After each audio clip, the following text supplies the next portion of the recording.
LCDG Prod. Pour vivre cette expérience, mettez votre casque.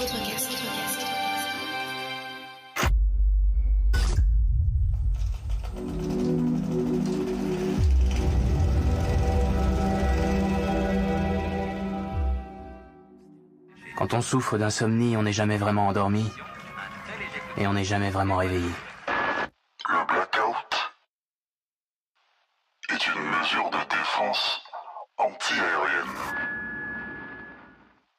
Un silence volontaire observé sur une information capitale. Printemps 2015, 6h32.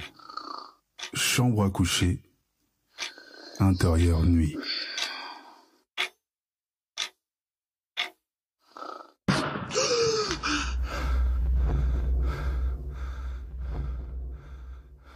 Je me réveille en calbute, torse nu et en sursaut. J'ai fait un putain de cauchemar ou un rêve, ça dépend du point de vue. Peu importe, je me rappelle pas du tout. Je cours dans ma salle de bain et je m'asperge d'eau fraîche pour nettoyer ma sueur. Je retourne me coucher. Ma femme n'est pas là et les gosses non plus. Ah, juste un oubli. Ils sont chez les grands-parents. 6h41. Je pionce vraiment. Je me relève à 8h30 précise. J'ai rendez-vous chez le kiné à 9h20. Je commence mes séances d'électrode. J'ai une pubalgie. C'est officiel. Cela fait 1 mois que je n'arrive plus à courir, voire même à marcher. Allez, faut que je prenne ma douche. Je me sape un café et je file. J'entre de la salle de bain. J'ouvre le robinet et plus d'eau chaude. Et merde. Je regarde mon portable. Il ne s'allume plus. J'insiste mais rien. Et le chargeur est introuvable. Ma montre, toute neuve, est bloquée sur 8h30. Putain, c'est quoi cette merde? J'enfile un calbar et je cours allumer mon Chromebook. Putain, rien. Ma livebox me lâche et la télé aussi. Sale journée comme une odeur de cigare écrasé. Je prends ma CB, ma carte vitale, ça y est, je suis prêt. Je fonce chez la kiné, c'est à 5 minutes à pied. Je déteste être en retard. Je descends les 3 étages aussi vite que possible. Je croise personne, la rue est quasi déserte, étonnant pour un samedi matin. Les commerces sont quand même ouverts. Ouf, j'y suis. Je sonne à une grande porte blindée noire d'une maisonnette transformée en grand cabinet de kinésithérapeute. Un homme de taille moyenne, grisonnant et souriant m'ouvre. Je m'annonce, je suis Monsieur Chacot et j'ai rendez-vous à 9h20. Le mec me dit qu'il est 9h02. Ah, mais je suis en avance, ok. Il m'installe dans une salle d'attente sympa. Tous les murs sont blancs. Il y a des portraits de Bouddha partout. Ah, une machine à café toute blanche et que des sièges de bureau ergonomiques noirs. Waouh, c'est super confortable. Bon, pas de table basse, avec des magazines empilés que tu ne lis même pas. Mais 4 baffles placés à chaque coin de la pièce. Une ambiance musicale très jazzy. J'ai limite envie de pioncer tellement je suis détendu. 9h20 pile, Madame Amassou vient me chercher en blouse blanche. Bonjour monsieur. Tout sourire, elle a de longs locks d'un mix marron et gris, le pas léger et la blague facile. Ça va? C'est notre première rencontre. On se serre la pince. Je la suis et elle m'amène dans une salle toute bleue. Super étonnant. Il y a une table de massage, un bureau et aucune fenêtre. Je lui tends ma carte vitale et mon ordonnance. Elle la regarde. J'aperçois un petit rictus. Je lui confirme que c'est bien ma vitale. Elle acquiesce en rigolant. Elle me parle directement de cinéma et musique. Est-ce que j'ai reconnu la musique qui joue dans la salle d'attente? Pas du tout, non. Elle me dit c'est Bill Lee, le père de Spike Lee et son Mo Better Blues. Et là je me rappelle que son père fait ses BO de films. Après ce décrassage verbal, c'est parti. Alors je vais vous découvrir et vous montrer. Je reste en caleçon, je garde mon pull et mes chaussettes. Elle me masse les parties près du pubis. C'est ultra gênant. Évitez les mouvements brusques, pas de flexion et pas de rotation, d'accord? J'avoue. Elle fait tout cela en parlant cinéma et son amour pour Morgan Freeman, Olivier Marshall et les films de gangsters. Très bien. C'est bon, je suis détendu. Ça va toujours? Après 38 minutes de massage et d'électrode, je ressors. Bilan, je peux reprendre le footing d'ici 6 mois. Par contre, j'ai 14 séances. Donc, d'ici là, aucun effort. Et la main va pousser. Vous posez sur la cuisse. Je lui dis que j'ai quand même une femme et qu'un devoir conjugal ne se néglige pas. Elle sourit de nouveau. Elle insère ma vitale dans la machine. Cela ne fonctionne pas. Elle la frotte sur son jean, puis réessaie. Toujours rien. Donc je dois voir avec la sécu. C'est 35 € la séance. Je n'ai pas de liquide sur moi, donc je sors retirer des sous à un guichet de la banque postale.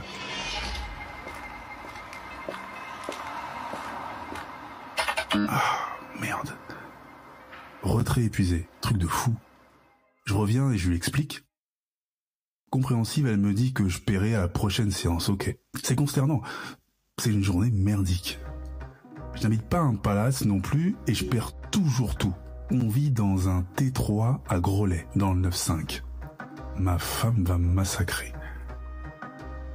Je ne connais toujours pas son numéro de portable par cœur, la honte. Putain, je suis dans la mouise en fait.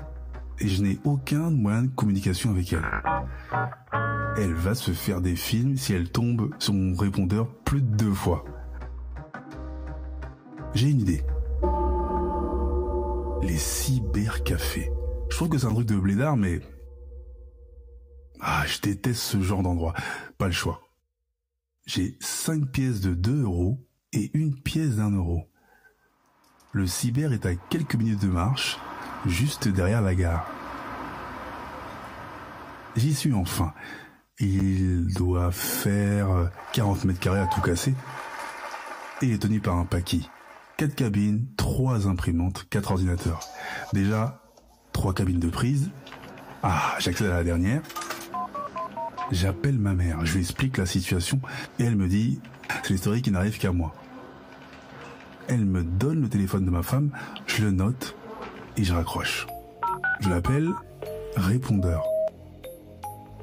Je rappelle et au même moment, un mec me fait des signes comme si je devais me dépêcher.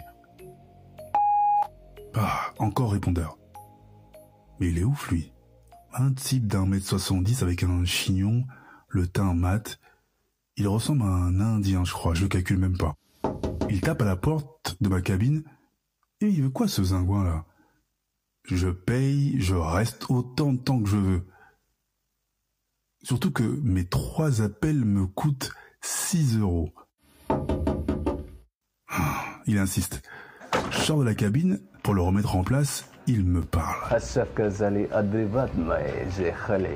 Je comprends rien à ce qu'il raconte. On dirait du Dothraki. Je lui dis de se calmer et là, embrouille. Il me dit que c'est pas la cabine à mon daron. Il s'approche, je le repose directement. Il revient et il me met une gifle au cow-boy. Et là, je vois flou. Je reprends mes esprits, je lui mets droite, gauche, râteau, sombrero. Et le gars encaisse sans broncher, sans reculer d'1 centimètre. Le responsable se met entre nous. Le Gus touche juste son nez et voit une goutte de sang.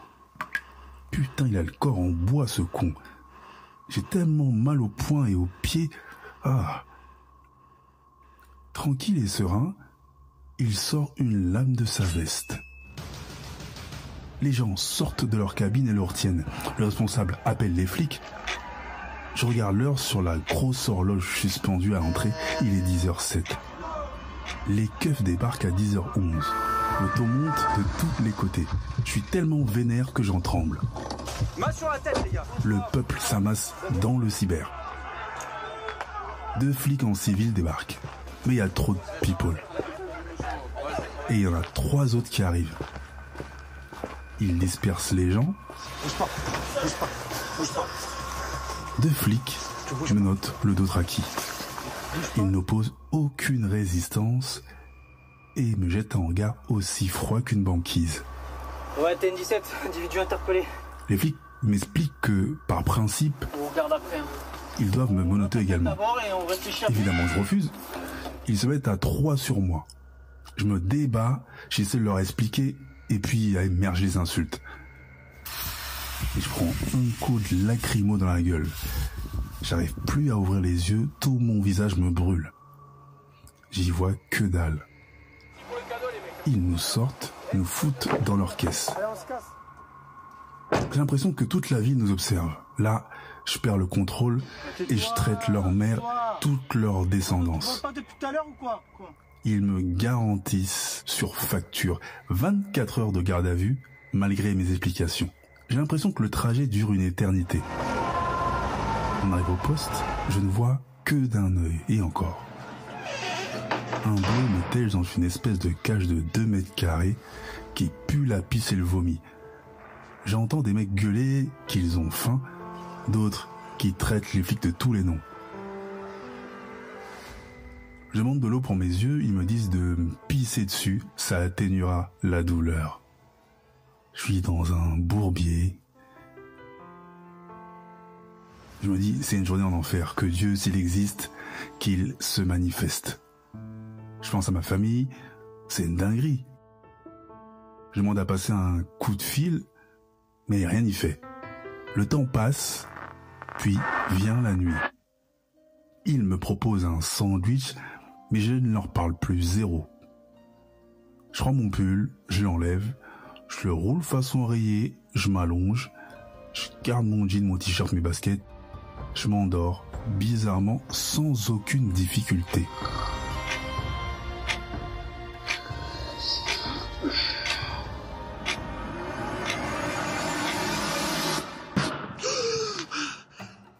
Je me réveille en sursaut, je regarde ma montre, il est 6h32. Putain, je suis dans mon lit en sueur. Je comprends que dalle.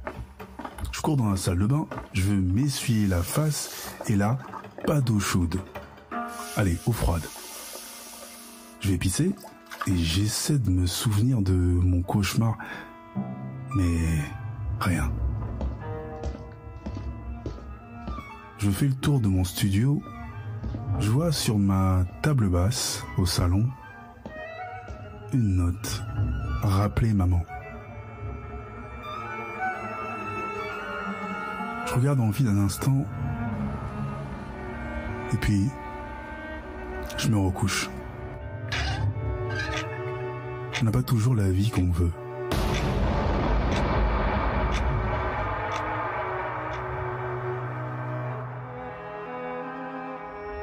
Vous ne pouvez changer cette réalité.